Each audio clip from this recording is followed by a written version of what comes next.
Ladies and gentlemen, this is a very, very beautiful environment, but what is important is that I'm sitting next to Martin, who is the Global Managing Director for Range Rover, and we have some good questions to ask. Martin, thank you for giving us the time, and it's so nice to be here in this environment.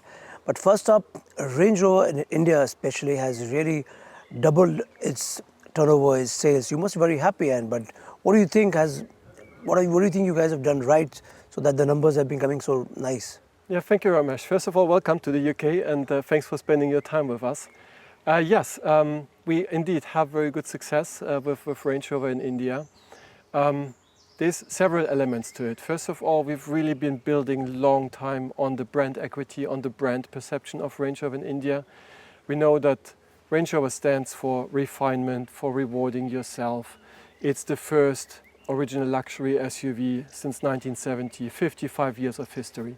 So we've been building on that reputation, on that image for Range Rover in the market. And we know we have a big followership from business people to Bollywood stars and lots of famous people really loving the brand, which helps us, of course, with the reputation of the brand. I think the second bit, next to building up the brand strength in the market, is, of course, that we started the local manufacturing for Range Rover last year. Which has made the pricing attractive, you think? Exactly. It made the vehicles financially more attractive in the market with the same trust that you have and the reputation that you have with the Range Rover brand. And since we launched it, we increased by 2.5 times our sales performance in the market. Yes. And had a very good year last year. Yes. So on that note, do you ever get any emails from earlier Range Rover buyers who think that they've paid more for the car?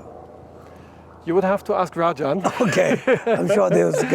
Yeah, no, we took a proper time for this. That we really so people were aware this is going to happen. Exactly, people were aware, and we had a long enough build up for this to really make sure. So which other part of the world has you seen so much of growth? Like in India, 2.5 times. Is the Range Rover brand doing globally so well everywhere, or is it this India specific, or?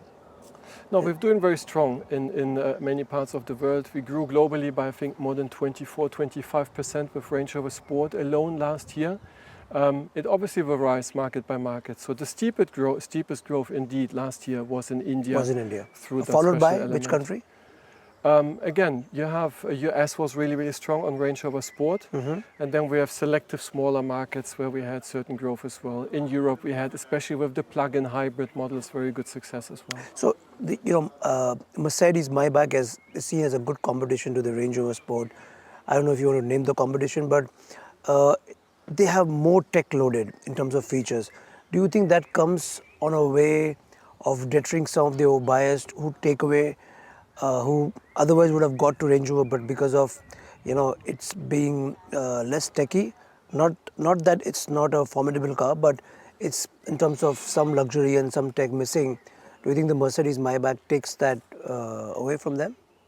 Look, for us, it's really more important to focus on what does Range Rover stand for as a brand, first of all, and then whatever we build in terms of technology and everything has to fit to the brand.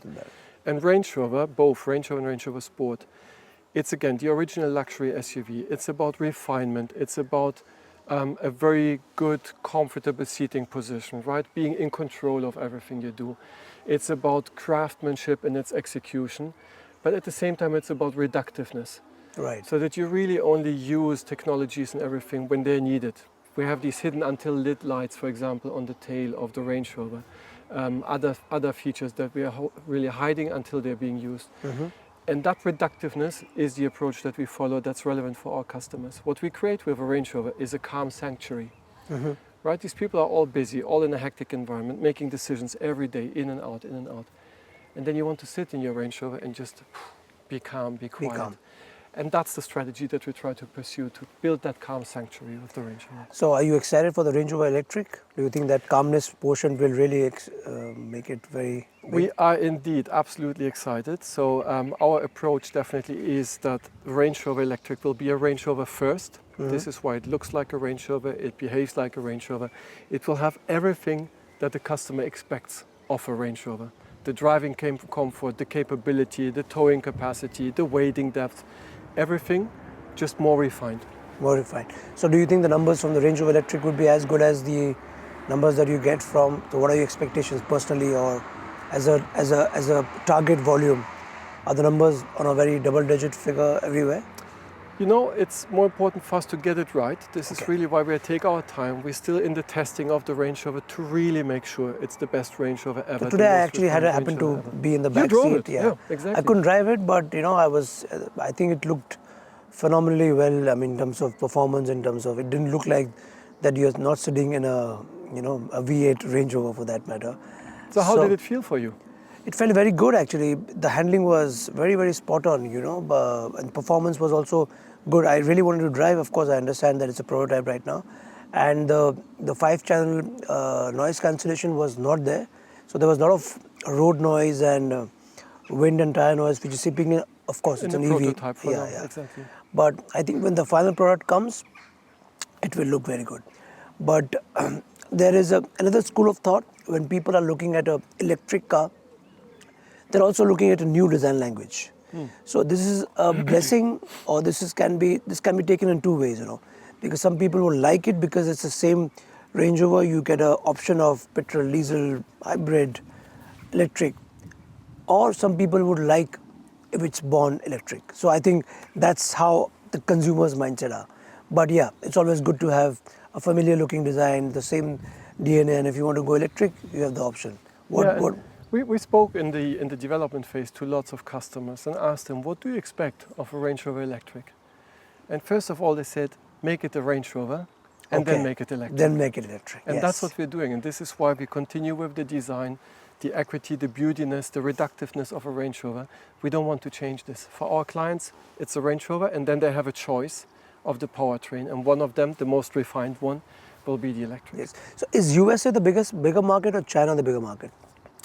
That currently is a big question because obviously both markets are in big transition periods. Big transition. Okay. The US is definitely a big market for us for the electrification. Obviously, again, now with the changes in the With the market, tariff we'll and see everything. what that means exactly. And China is a very fast electrifying market as well. So both markets will be important for us. So there's a recent announcement by Government of India and UK government of an FTA. The price has already been quite reduced in terms of. But do you think this FTA, if it's effective, it can further reduce the Range Rover prices in India? So first of all, we welcome and appreciate that there's a free trade agreement between the UK and India. It will tighten our operations and our Yeah. possibilities. We don't know yet the details of the free trade agreement, neither the content nor the timing. So we'll have to investigate and understand that better, and then we will adjust our strategy accordingly. But I'm for sure that there will be benefits that our clients more will see further. as well. And so in the next 3 to 5 years, tell us 2 challenges that you are anticipating and 2 big opportunities for Range Rover under your leadership. So the opportunities for Range Rover is to further strengthen and grow our brand in the market, and then also to work on the SV and the bespoke capabilities. I think this is a big opportunity for us. We have last year launched for the first time a specially curated vehicle for the Indian market. Ranthambore The edition. Ranthambore Yeah, edition. it did very well. 12 cars, they were sold out after 1 week. Yeah, true. And they were the highest priced cars as well at the same time. So we know because it created And that it's a good connection. messaging also, right? It's Yes, a good exactly. messaging. It created that connection, Correct. relevance for the Indian customers because Correct. it was the Ranthambore region, the Indian tiger from that region, Correct, right? correct. And we also gave back to the conservation of those beautiful animals. So there is a market for clients that want to identify themselves with Range Rover, reward themselves, but also get a maximum personalized kind of vehicle. So that's where we see another big opportunity for us. And So the other one is electric, of course. Of course. So are you looking at something like what Bentley does with the Mulliner division where you can customize your seats, your fabrics and everything? Is that So the we want direction? to amplify what is relevant for our clients. Again, building on the DNA, on the core. What does a Range Rover stand for? Refinement, craftsmanship, reductiveness, driving comfort. And how can we amplify that more and make it more curated, more personalized for the client? And on the Range Rover Sport, it's more into how do we make it more sporty, more edgy maybe. Yeah. So it won't be a situation where you can tailor make the car. Like, for example, if I want a particular fabric, is there option to do it right So now? it depends on the horizon. That's definitely in terms of In the timing time you where are we want looking to at doing evolve it. as well. We see big opportunities in that area. Yeah, because that's, I think, the way forward for a lot of brands. Yes. Thank you so much for your time, and I'm really looking forward for the Range Rover Electric. Any timelines that you have in mind when you think the car will be available for people to see and drive and So buy? pretty soon we are still, again, we're focusing more on getting it right and really bring the best Range Rover ever to the market. So we are still in the testing, finalization of the testing, but later this year we will communicate more about the timelines. So 2027, I would take it from you.